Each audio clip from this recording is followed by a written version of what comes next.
Hi, good morning, everybody. I wanted to talk today about a topic that's not readily discussed um, in most platforms, to be honest, from what I've seen so far. And that's the subject of truth and understanding what truth is and how it relates to our fear-based belief system, our fear-based existence that we live in. So the first question is, what is truth? And I remember when I first started teaching some years back, it was one of the questions that I would ask to get people thinking along these lines and to begin to understand a certain level of responsibility towards truth when we really and truly understand what truth is. So the first question I would ask would be, what is truth? And to be honest, at the time, people struggled to really express what they were feeling and what they understood truth to be. And this was in the late 90s, early 2000s. And people were not as aware as they are today. When I pose this question to people today, the response is different. There's definitely a difference in awareness. People understand almost by default what truth is, but there are still some hidden factors about truth that trip us up and cause confusion. And these are the aspects that I wanted to talk about today. So in the answer to what is truth, and I'm sure by now you possibly formed your own opinion when I've asked this question. In truth, coincidentally, truth is a feeling. Why do I say truth is a feeling? It's our way of identifying what truth is, and it's a start point for us to understand and to recognize what it is before we really start contemplating the responsibility that comes with truth. So as a feeling, how do we know instinctively that it is a feeling? And that's the point exactly, is instinctively we know what truth is. When we hear truth, we know it's truth.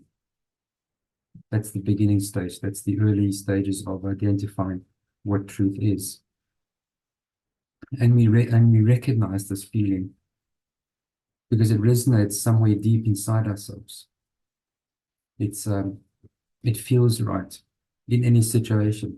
In every single situation that we find ourselves in, if we just trust our feelings, we will know the truth within that particular situation. So essentially, we are measuring, we are gauging the energy that we are sensing around ourselves. And it resonates with us for that reason. Because by default, we are beings of truth. And when we hear truth, it's almost as if we tune into the same frequency. And this is why we feel truth. And this is why we know truth when we hear it. So every single situation can be tied into a feeling relative to how you interpret truth yourself. And this is relative because we are all different. We all have different perspectives. If we stand next to each other on the beach and we look out at sea and we see a ship, one person cannot see the exact same view, although it may be very similar, but not the exact same view because we are not standing in that person's shoes exactly in that spot that they're standing in. So therefore, it is a perspective of truth. And this can become quite complicated because we tend to compare and we judge each other's truths. And this is where conflicts can ensue. So we originate from the same source, the same stuff, and therefore we recognize that information as a frequency, as an energy, as something that we experience when it's exposed to us or when we are exposed to it. So some truths are individual. We interpret these truths as our conscience, and these can be formulated over eons as a soul, as we travel through different dimensions and we live different lives. But all in all, when we arrive on earth, we start to form opinions about the truth of our life because of our experiences. So these truths do change, and we should allow them to change. And these are some of the components of truth that we should be aware of when we are confronted, because this does cause some confusion. It does cause some resentment. It does create fear because we become set in our ways. We accept a certain truth, but then we become afraid to change it for fear of loss of self-worth in the view of others, in the view of ourselves. So what we need to do is we need to listen to that small voice within to feel the truth. First fact about truth that I've identified early on after my awakening was to live our truth. We need to live our truth every day, each day. When others see your example of how you live your truth, they will recognize something that's different. They might be fighting, they might be confused, they might be unsure, they will be afraid to exercise or to express their own truth. When you express your truth, when you live your truth, it's an example for others to see. The effect changes the world, but you need to change yourself first. If you can live your truth, you'll be an example, and others will want to know how. How did you get to this stage? How are you so brave? How are you able to live your truth and not fear ridicule by others? The next aspect is to tell your truth. Speak your truth in every way. When people inquire, speak your truth. Tell your truth to them. If they don't ask, then you don't have to say anything. But every time you are asked, expressing your truth is the most important. Always living in truth. The next aspect is to tell your truth consistently. Do not be swayed by peer pressure, because you'll only do yourself a disservice in the end. And this is a lesson that I learned throughout my life.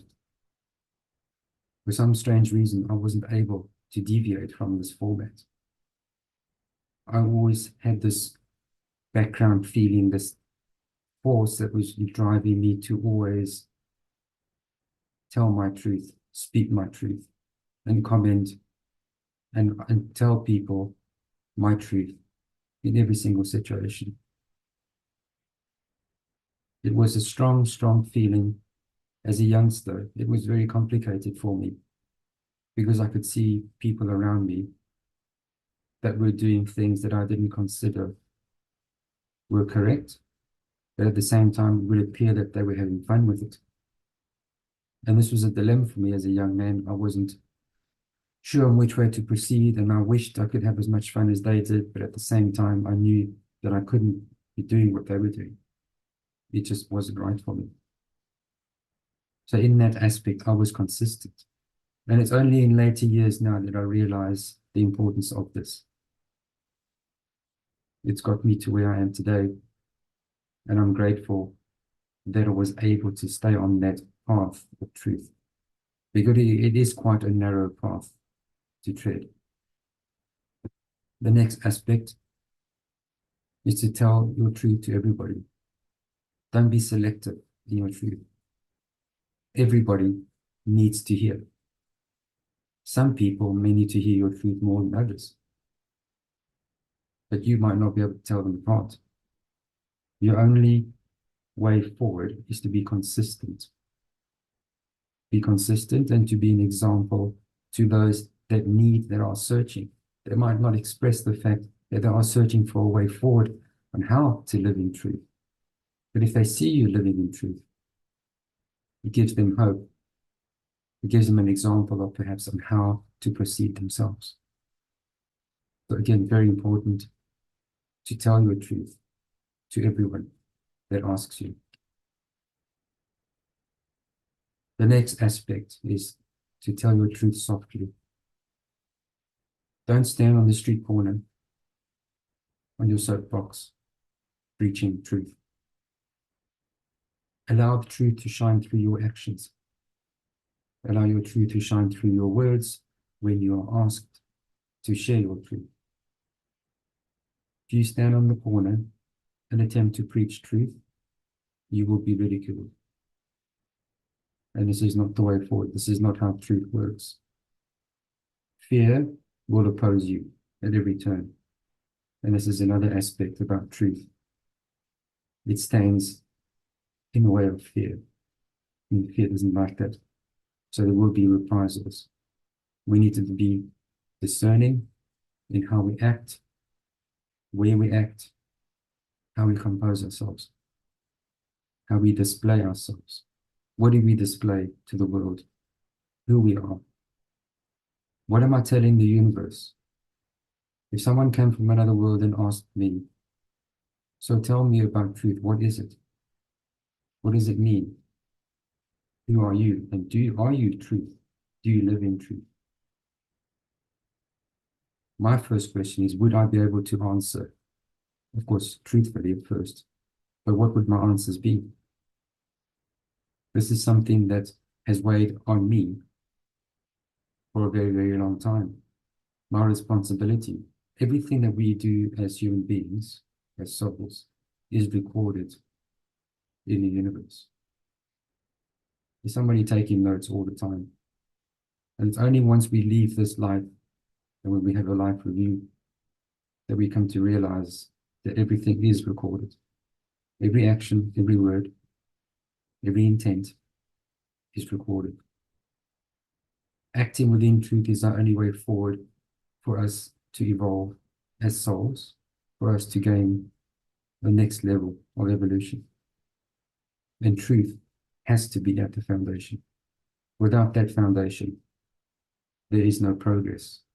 It may appear to be progress, but there is no effective progress gained. The next aspect is be prepared to change your truth. Now, this can seem quite contradictory, but in fact, it isn't. Changing your truth is a process, and changing your truth denotes someone that is comfortable and is self-aware, has self-worth, is prepared to adjust themselves, adjust their perspective, and how they talk about their perspective. Don't be afraid to change, as it's your change throughout your life. You will change. You may believe something today. 5, 10 years from now, you may find out that that belief system, that aspect that you believed in, perhaps needs to be adjusted, perhaps needs to be changed. And this is where you need to be brave. You need to realize that you need to change your truth, because our truth as human beings in this world is a perspective of the universal truth. It's what we see based on our experiences. It's how we interpret the truth that we see, that we experience. It's not exactly the same as a universal truth. A universal truth is something that is set, like this dimension is set. Experiences are such that you will have a position of past, present, and future. It's a concept that is set. It's a truth within this dimension. Once you exit this dimension into another dimension, that truth or that law, which would be a more correct term, the law of that dimension is different to this dimension. So our perspective of this dimension is our personal truth. But the dimension itself is in itself a law, is in itself a truth that cannot be changed. And we experience those and we recount our perspectives of those truths. So as we evolve spiritually, we get closer and closer into understanding and realizing the actual, the real, the universal truth of that dimension, of that place that we are experiencing. So I hope this aspect today helps you perhaps to understand a bit more, and perhaps, and hopefully, to contemplate a bit more how you feel about truth and what is your truth. Do you express your truth? Expressing truth helps to counter any disturbances or any flow-related issues that could cause disease within the body. If we express our truth, we allow, we don't contain, we don't stop the flow. Stopping the flow of energy through energy centers is what causes physical issues. It filters down from the energetic body into the physical body and causes what we know as dis-ease. Instead of being in easement, we are in dis-easement because of the flow has been interrupted or stopped.